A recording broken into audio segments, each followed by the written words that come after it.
Welcome back, everyone, to the front line with Joe and Joe Pasillo and Joe Rossinello, and let us go into the breach. Joe, you know what? Nauseates me. I mean, well, a lot of things nauseate me. We just did a video on Justin Trudeau. He nauseates me. Like I said, you must have a cast iron stomach for all the coverage you did of that guy.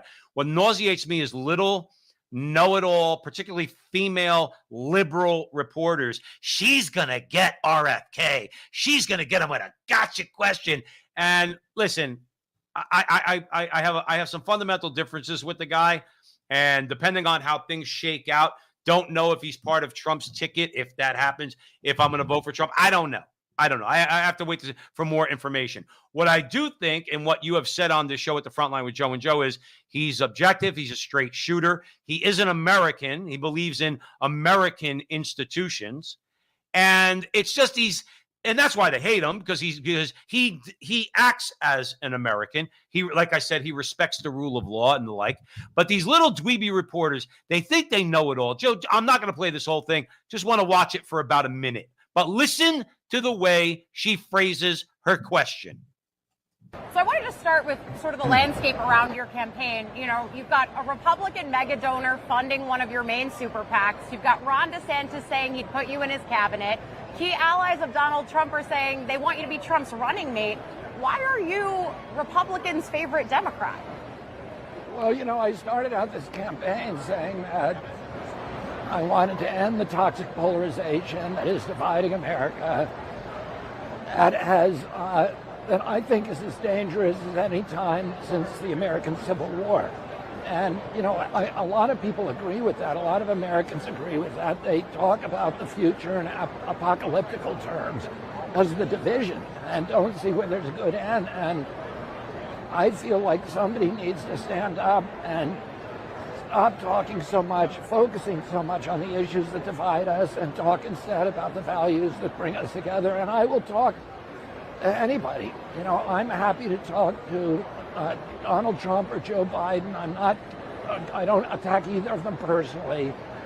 I talk about their issues critically. But for Democratic voters, when they hear that a Republican is funding one of your PACs, maybe that gives them pause. Well, but he's not the only funder in my PAC. But he's a big one. Well, yeah, but I've got ones that are equally big who are Democrats. I think that's a good thing.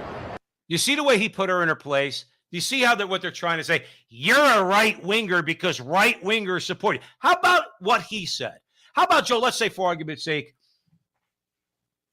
because we might be left with a choice where, as Catholics, we can't vote for somebody who's going to be like a Joe Biden or a Nancy Pelosi on abortion, but we could, in fact, and you could correct me if I'm wrong, we could vote for someone who, let's say, I think you educated me, RFK Jr., I think, is in favor of abortion in the first trimester. Now, I read that on the Epoch Times, 3 months. Now, I'm not for that. I'm not for that. No, I know that. I just want to make people to be clear. Right. No, I'm clear. Yes. Thank you. No, but I could vote for him if the other person is a Joe Biden or Nancy Pelosi or Gavin Newsom, who's also Catholic, who thinks babies can be killed after they're born. In that case, I could vote for RFK Jr. Now, what if I'm a rich guy? And what if I say, you know what, I'm done with Donald Trump. I don't agree with him on abortion, certainly, but he's normal, he's sane, relatively objective. Maybe we're not going to get wacko judges out of him. Maybe we won't get Amy Coney Barrett or Kavanaugh. But guess what? I'm going to throw $1 million into this campaign. I have $100 million. I like to see him mix things up a little bit, and I'm a registered Republican. Why does that make me evil or him evil? But you see the little dweeby reporter? But what about Democrats who see a Republican, a rich Republican, who's going to put money into your campaign? Don't you think that gives them pause? What about all the what do you call them? The Republicans that detested Donald Trump and supported Joe Biden? Would she have anything to say about that? Joe, I'm going to throw all that over to you for your comments. Well, you know, I think he just told the truth. And I think he did it well, because when you don't lie, there's nothing to make up. He just said, well, there's a lot of people who give me money, and he told why, but they're not about bringing people together. That was the lie. They want people to be divided. That's part of how they gained their power. They want people to be bickering. They've divided this nation in a way that it's never been divided before. As he just said, maybe as far back as the Civil War. They've succeeded in that, and the press fuels it. There is no reason for it, if you ask me. We could agree to disagree. You don't like Donald Trump, don't vote for him. But don't be irrational, and don't, frankly, be delusional about the reasons why you're not voting for him. But if you don't want to vote for him, just don't. But that doesn't give you or anyone else the right to hurt people, to be hateful, or to silence people. Because that's not a democracy. Let me tell you, so you know how the word phobia, they always take the word phobe. You're such a phobe, and they'll just put a word in front of it. But and remember what a phobia is. The definition of the word is an irrational fear of a thing. So they say you're a homophobe. You have an irrational fear of homosexuals, or you're a Islamophobe because you have an irrational fear of Muslims. And they always use the word phobe. They are the most. I can make an argument against homosexuality. I think I can make an argument against those Muslims who are violent in the world. Okay, that doesn't make you a phobe. It's actually a pretty rational argument. When it comes to Trump, Joe, I think you could appropriately call them Trumpophobes because they have an irrational reaction to him, a purely irrational reaction. Because if they judged him on the issues, a lot of these people would vote for him, but they won't do that because the media and the machine has told them you need to hate 100%. And people, you see that with people, they just repeat talking points. Tyrus, who's on Gutfeld, said something I remember. He said, if you turn off the news, stop listening or watching Twitter feeds or reading Twitter, and just looked at the outcome of Trump's policies, you'd like them. But the media, it's not about the outcomes that they're looking at. It's about the power. You see, that's what people aren't getting. One, the establishment doesn't represent you. You can't afford to support them. I've said that time and time again. Get that through your head. The working Democrat. Get that through your head. Point two, the media can support themselves under Joe Biden or under a secular humanist policy, under a Gavin Newsom, and they are manipulating you. Yeah. Viewing their talking points because it helps them. It cements them, and it doesn't help you. But that's why they hate this guy. And he's a Democrat. You see, that shows it. He is a Democrat. And they've already said they're not going to debate him. Because he threatens that establishment, uniparty, base, call it whatever you want, too. And it's not about democracy. It's not about justice. It's not about equality. It's not about race. It's about power. And anyone that threatens that power, here you have a Democrat, a traditional Democrat. We're not having it. Let me tell you something. I probably people would have not to connect, Joe. I'll be honest with you. It's because of tribalism. And why do people cling to a tribe? Because they don't have families, strong families. They don't have anything that moors them.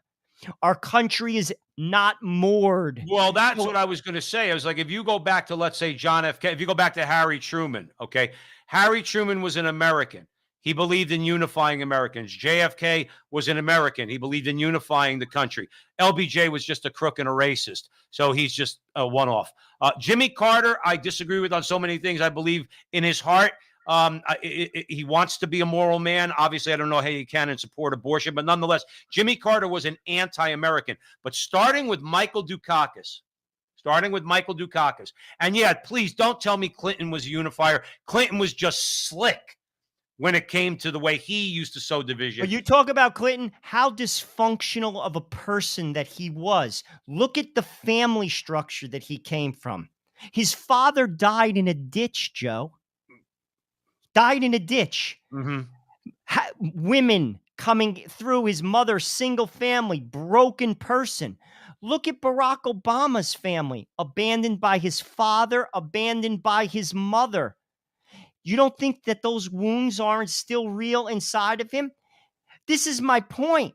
These are wounded people who just happen But to be smart and powerful. No, I know I you're don't make not excuses for I them, was but going to say, I know you're not giving them. I know you're not making excuses for them, but ultimately, though, regardless of their motivation, and I will tend to agree with you because Barack Obama is a wounded man sitting on tens of millions of dollars because he became president of the United States. He's another slickster. Him, Clinton, they all became super duper duper wealthy. We know the Biden crime family became super duper duper wealthy. So we know all about. I understand that they're wounded, and I would agree with you on that.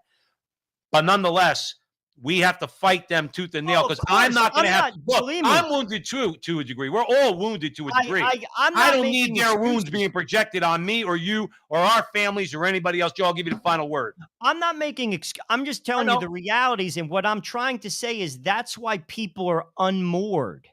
You see, people who are moored in something that's substantive, like God, like family, don't buy into the tribe. And if you're not part of the tribe, you could think objectively and you could see that these people don't, both Republicans and Democrats, they don't represent the people of America anymore.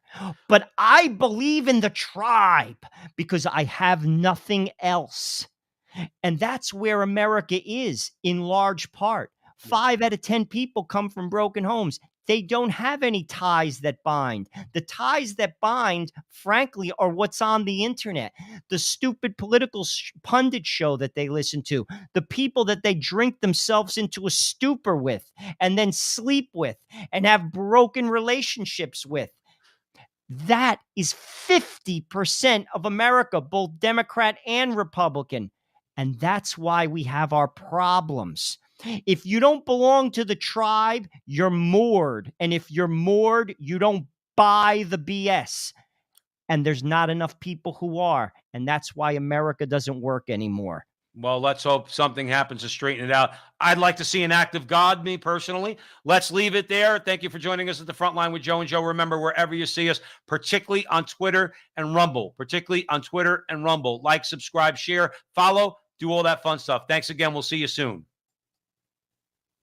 To all my Canadian American friends, if you like what we do on the front line, I'm asking you to give $1, just $1. Production costs money. We do it for you. We are self-funded, and $1 goes a long way. That's less than a cup of coffee. In Canada, a cup of coffee might cost $5. So you're getting off easy. Please just give us $1 and we'll keep the content coming your way. God bless you. And remember, stay free.